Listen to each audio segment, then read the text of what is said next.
KPU Solo belak-belakan soal ijazah Jokowi, tegaskan verifikasi dokumen dulu sudah sesuai prosedur. Komisi Pemilihan Umum, KPU, Kota Solo memberikan tanggapannya soal polemik keaslian ijazah Presiden ke-7 Joko Widodo, Jokowi. KPU Solo menegaskan jika proses verifikasi ijazah Jokowi sudah dilakukan sesuai dengan ketentuan yang berlaku. Hal itu disampaikan Ketua KPU Solo, Justinus Arya Arteswara, setelah menghadiri sidang gugatan dugaan ijazah palsu Jokowi di Pengadilan Negeri Solo, belum lama ini.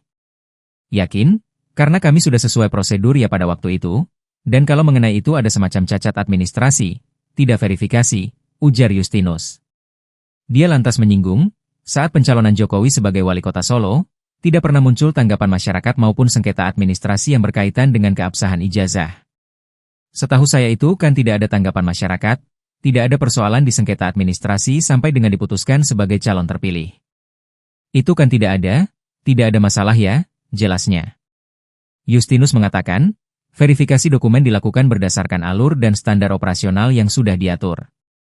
Saat ini, kata dia KPU Solo saat ini juga telah berkoordinasi dengan para komisioner yang bertugas pada periode tersebut. Hal itu adalah demi memastikan seluruh proses berjalan sebagaimana mestinya.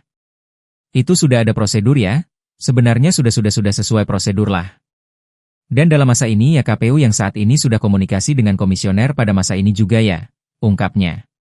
Sebagai langkah antisipasi, Justinus menuturkan bahwa beberapa komisioner KPU Solo dari masa tersebut telah dihubungi dan siap memberikan keterangan jika diminta hadir dalam persidangan.